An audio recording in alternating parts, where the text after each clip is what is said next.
મારું નામ નેહા છે. હું 25 વર્ષની છું. મારા જેઠ તેની પ્રોપર્ટીમાંથી મારા પતિને કંઈ આપવા માંગતા ન હતા.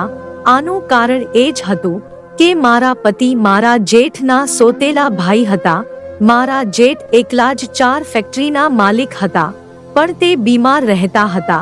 ડોક્ટરે પણ કહી દીધું હતું કે આનો હવે વીમો છે.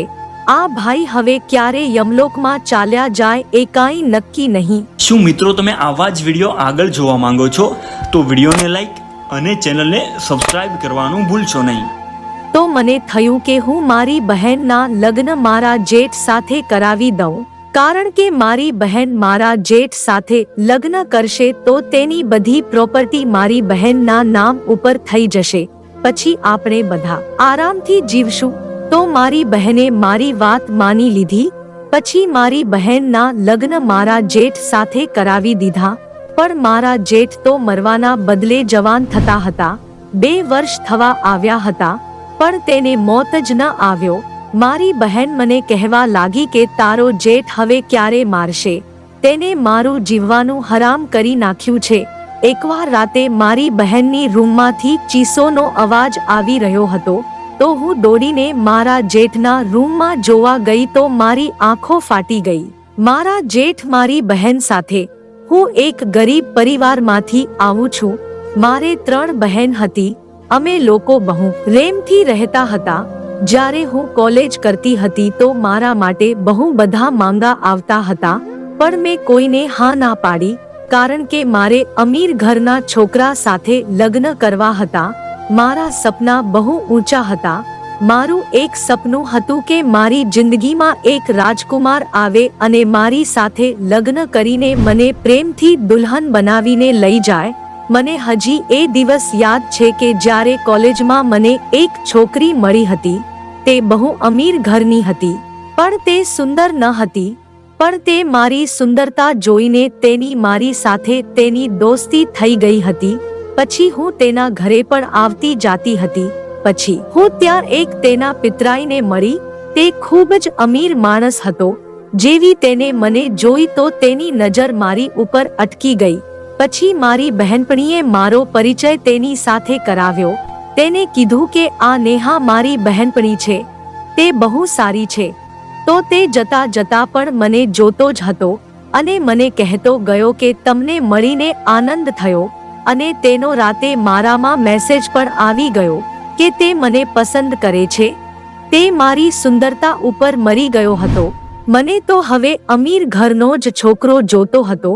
હવે મારી ખુશીનો કોઈ પાર ન હતો. હવે તે મારી બહેનપણી મને ભૂલી રહી હતી. તે મારી સાથે વાત પણ નહોતી કરતી. પછી એકવાર હું કોલેજની કેન્ટીનમાં બેઠી હતી, ત્યારે મારી દોસ્ત રીના મારી પાસે આવી. તે મને કહેવા લાગી કે તે આર્યન સાથે દોસ્તી શું કામ કરી.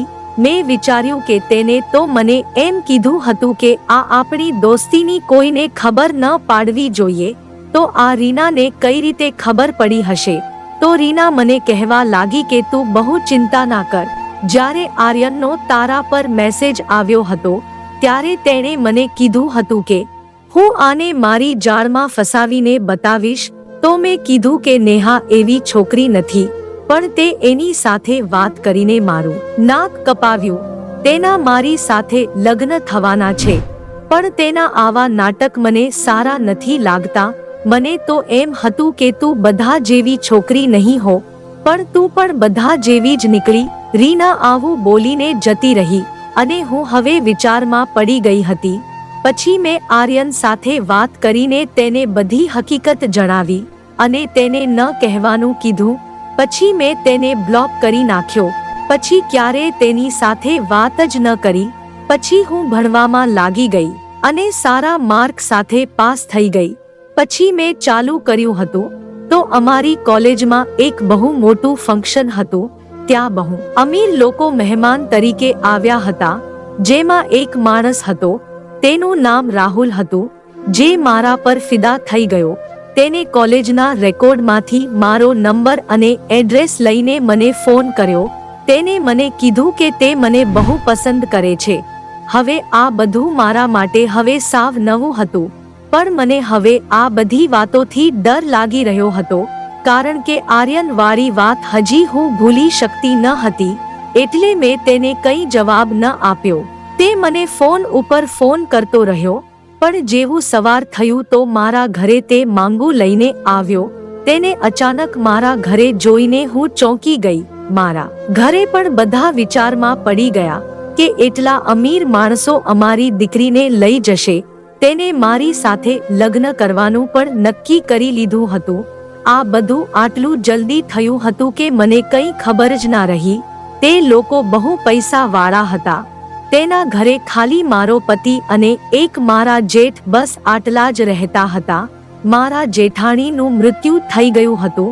મારી નણંદ હતી, તે બહારના દેશમાં રહેતી હતી. ઘરમાં કોઈ સ્ત્રી હતી જ નહીં. મારા લગ્નની ખરીદી મેં મારી જાતે જ કરી લીધી હતી. મેં મારી પસંદગીની બધી વસ્તુ લઈ લીધી હતી. થોડા દિવસ પછી મારા લગ્નની તારીખ પણ આવી ગઈ હતી. હું મારા નસીબ ઉપર બહુ ખુશ હતી. મેં જેવું વિચાર્યું હતું એવું જ થયું હતું. મારી બહેન પણ મને કહેતી કે બહેન તું કેટલી નસીબદાર છે. તે મારા લીધે બહુ ખુશ હતી. હું મારી નાની બહેનના લગ્ન પણ કોઈ સારા ઘરમાં કરાવવા માંગતી હતી, પણ તે એક બાજુવાળા છોકરાને પસંદ કરતી હતી.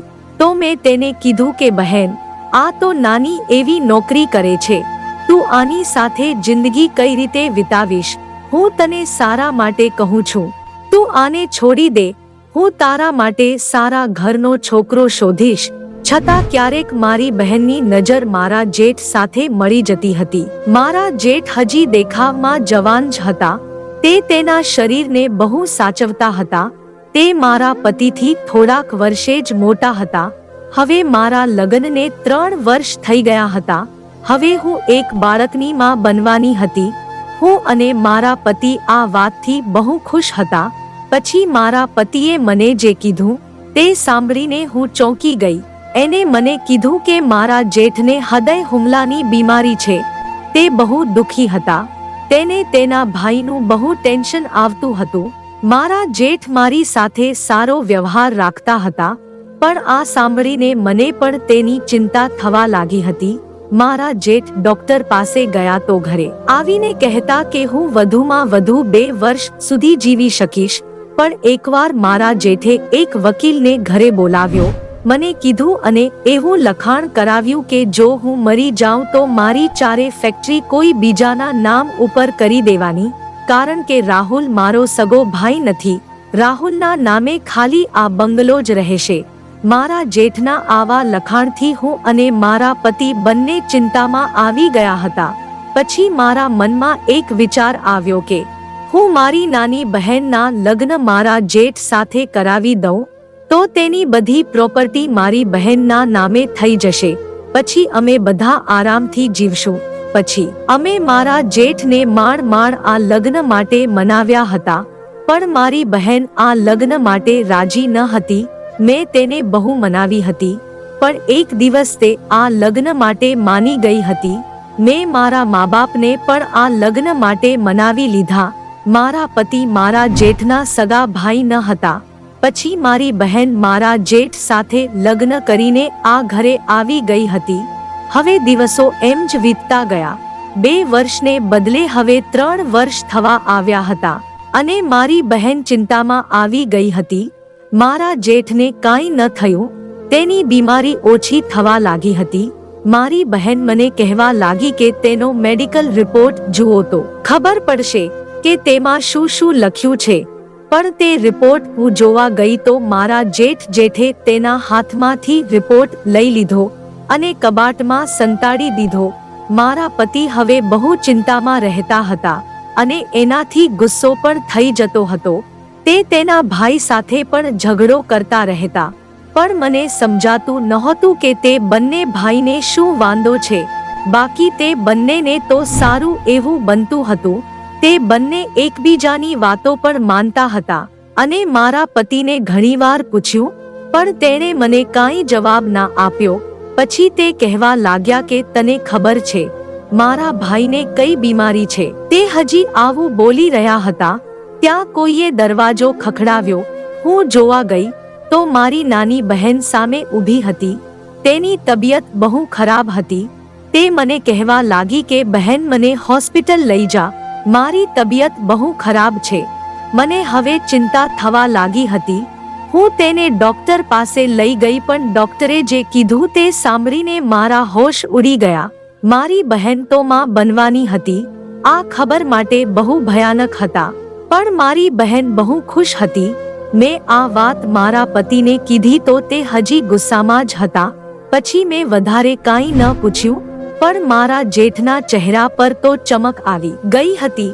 પણ મને હવે મારા પતિનું ટેન્શન આવતું હતું.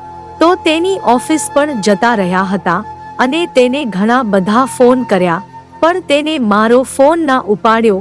હું મારી બહેનના આવનારા બાળક વિશે વિચારતી હતી કે આ બાળકના જન્મ પહેલા જ મારા જેઠને કંઈક થઈ જશે તો મારી બહેન બિચારી સાવ એકલી પડી જશે અને તેના બાળકને કઈ રીતે સાચવશે. મને થયું હું મારા મા બાપને શું જવાબ આપીશ, કારણ કે મેં જ મારી બહેનના લગ્ન મારા જેઠ સાથે કરાવ્યા હતા. તેની ઉંમર પણ વધારે હતી, છતાં મેં મારા મા બાપને પણ મનાવ્યા હતા. પણ આ બધું થવા છતાં મારી બહેનના ચહેરા પર કાંઈ વાંધો ન હતો. તે મને ખુશ લાગી રહી હતી. પછી મેં મારી બહેનને મારા જેઠના રિપોર્ટ વિશે પૂછ્યું તો તે ચૂપ થઈ ગઈ અને મારી વાતનો કંઈ જવાબ ન આપ્યો. મને હવે મારા પતિ અને મારી બહેનનો વ્યવહાર કંઈ સમજાતો ન હતો કે તે બંનેના મનમાં શું હશે. તે બંને મારી વાતનો કાંઈ જવાબ જ આપતા ન હતા. ખબર નહીં કે તેના મનમાં શું હશે. હું આ રાજ જાણવા માંગતી હતી. પણ પછીના દિવસે મારા પતિએ મને કીધું કે આપણે હવે બીજા ઘરે રહેવા જવાનું છે. આ ઘરે મને નથી મજા આવતી. હું તેની વાત ધ્યાનથી સાંભળતી હતી. પણ મને નવાઈ તો ત્યારે લાગી કે જ્યારે તેણે મને કીધું કે મારી બહેન અને મારા જેઠ આ જ ઘરમાં રહેવાના છે અને આપણે બંનેએ બીજા ઘરમાં રહેવા જવાનું છે. આપણે હવે તેનાથી અલગ થઈએ છીએ. પણ મને કોઈ મારા પ્રશ્નનો જવાબ દેવા માટે તૈયાર જ ન હતું. મારી બહેને પણ આંખ આડા કાન કરી નાખ્યા હતા.